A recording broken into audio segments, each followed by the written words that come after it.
Je vous salue dans le précieux nom du Seigneur Jésus-Christ. C'est encore le frère Gédéon, Romani Imaga, que vous connaissez tous. Ok? Aujourd'hui, nous allons partager sur un petit point qui nous incombe, qui nous est aussi intéressant, nous tous. C'est pour nous tous, c'est très intéressant. Mais avant tout, nous allons prier. Père, au nom de Jésus, nous te bénissons, nous te rendons de multiples actions de grâce. Infiniment, ô Seigneur Saint, nous te disons merci pour ce moment que tu nous donnes de partager ces petites paroles, cette portion de l'Écriture, nourriture spirituelle qui est digne, ô Père, d'être consommée à chaque matin, à chaque midi, à chaque soir. Puisque ta parole dit, médite le jour et nuit, c'est alors que tu réussiras, c'est alors que tu auras le succès dans toutes tes entreprises. Merci, parce que tu nous donnes encore de méditer cette parole en ce moment. Père trois fois saint, donne-nous, ô Père, l'oreille pour écouter, l'oreille du disciple. Donne-nous, Seigneur, la langue, ô Père de l'Esprit, pour communiquer. C'est pourquoi je te prie afin que tout ce qui est de chair, ô Père, meure en ce moment au nom de Jésus. Et que, ô Père, les oreilles soient saines, ô Père, pour la gloire de ton Saint-Nom, pour contempler les merveilles de ta loi. Merci parce que tu feras au-delà de nos attentes. Sois béni, élevé, exalté, sois magnifié au siècle des siècles. C'est au nom puissant du Seigneur Jésus-Christ que j'ai ainsi prié. Amen. Bien-aimés, je disais, ce dont nous allons partager aujourd'hui est pourtant simple. Il s'agit de 2 Rois, chapitre 17. Alléluia. 2 Rois, chapitre 17, au dernier verset.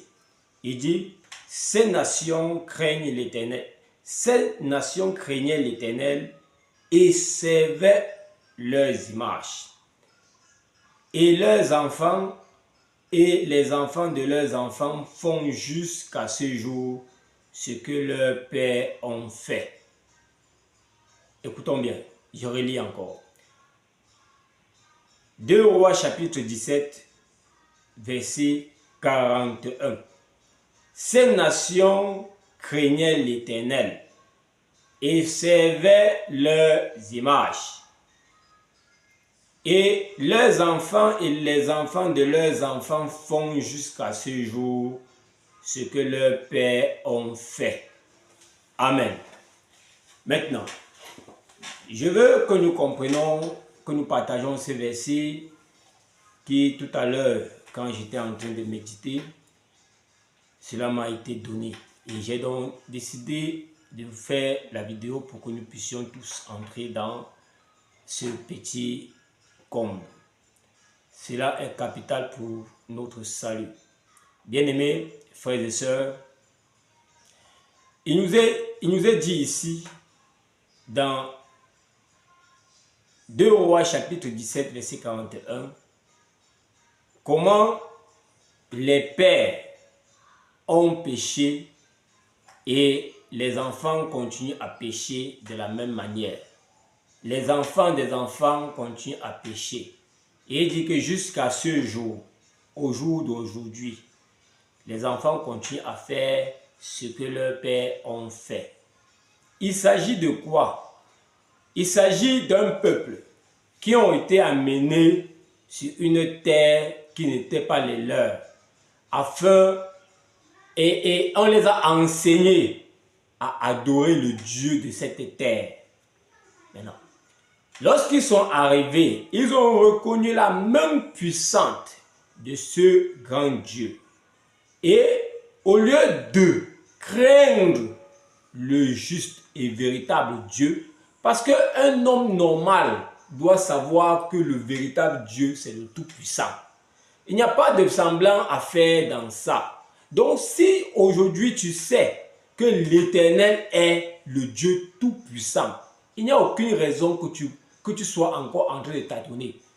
Le verset parle comme ça aux gens qui sont dans les églises et qui visitent encore les marabouts, qui sont dans les églises et qui sont encore en train de faire des traditions, et qui sont même dans des églises et qui font des pratiques que leurs pères, pasteurs ont fait. Parce qu'ils disent que les anciens ont lié. Et les anciens ont lié. Et ils se tiennent sur le verset biblique qui dit « Ce que vous aurez lié sur la terre sera lié dans les cieux. » Alléluia. Donc, bien aimé, il y a des choses que enfant de Dieu ne doit pas faire. Enfant de Dieu ne doit pas faire. Un enfant de Dieu ne doit pas dire chez nous. Hein? Les coutumes de chez nous disent que un enfant de Dieu ne doit plus parler de cette manière. Parce qu'il n'est plus pour lui de s'accommoder aux coutumes de chez eux, mais aux coutumes de l'Éternel. Alléluia. Il n'y a que la loi de l'Éternel qui doit régir la vie de celui-ci. Écoutez, il dit quoi? C'est mieux de lire. Il dit, ces nations craignaient l'Éternel. Donc, les nations, les peuples, ils sont à l'église, ils craignent l'Éternel.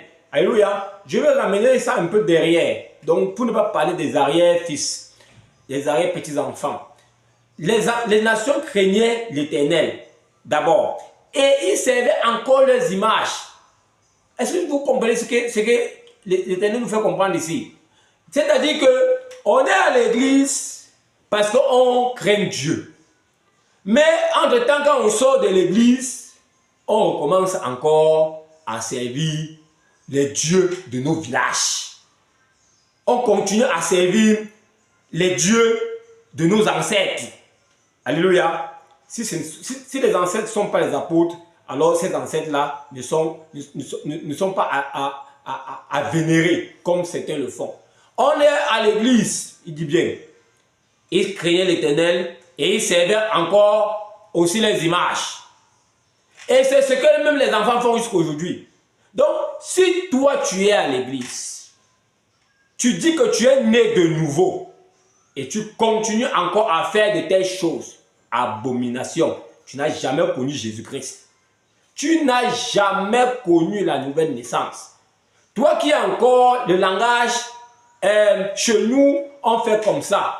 Ce n'est pas que la parole de Dieu dit qu'on doit faire comme ça, mais chez nous, on fait comme ça. Si tu as ce langage, ou bien dans notre ministère, voilà ce qu'on fait. Mon frère, tu n'es pas encore né de nouveau. Parce que tu regardes ce que le ministère fait, ce qu'on fait dans le ministère, et non ce que dit la parole de Dieu. Or, ce que tu as besoin, c'est regarder ce que dit la parole de Dieu. C'est la parole, c'est la parole de Dieu qui va te conduire au salut. Jésus disait ceci, que ce n'est pas moi qui vous juge, mais c'est la parole que vous entendez qui vous juge. Et cette parole-là, c'est écrit ici. C'est la parole qui est ici à l'intérieur qui vous juge. Donc si la référence de ta vie n'est pas la parole de Dieu, mon cher, tu as choisi l'enfer. Il ne se fait pas tard. Répands-toi. Je parle comme ça aux pasteurs, aux apôtres qui marchent avec, qui ont les tenues de distinction. Parce que leurs pères ont fait, leur père de la franc-maçonnerie ont fait ça et ils continuent à faire parce qu'ils croient que leur père était des serviteurs de Dieu. Mon cher ami, si tu as une tunique qui te distingue des fidèles, c'est la sorcellerie que tu fais. Ce n'est pas une affaire de Dieu. Que Dieu t'aide à te repentir une fois pour toutes au nom de Jésus. Toi qui écoutes, qui regarde cette vidéo, sache une chose, c'est que Dieu, ce n'est pas l'imitation des nations. Ce n'est pas l'imitation des autres. Dieu, c'est l'obéissance. Et il a dit, l'obéissance vaut mieux que le sacrifice. Ça ne sert à rien d'apporter des sacrifices dans la maison de Dieu, tant qu'on ne peut pas obéir à sa parole. Obéis à la parole de Dieu et tu seras sauvé. Obéis à la parole de Dieu et tu seras sauvé. Que Dieu te bénisse au nom de Jésus-Christ. Amen.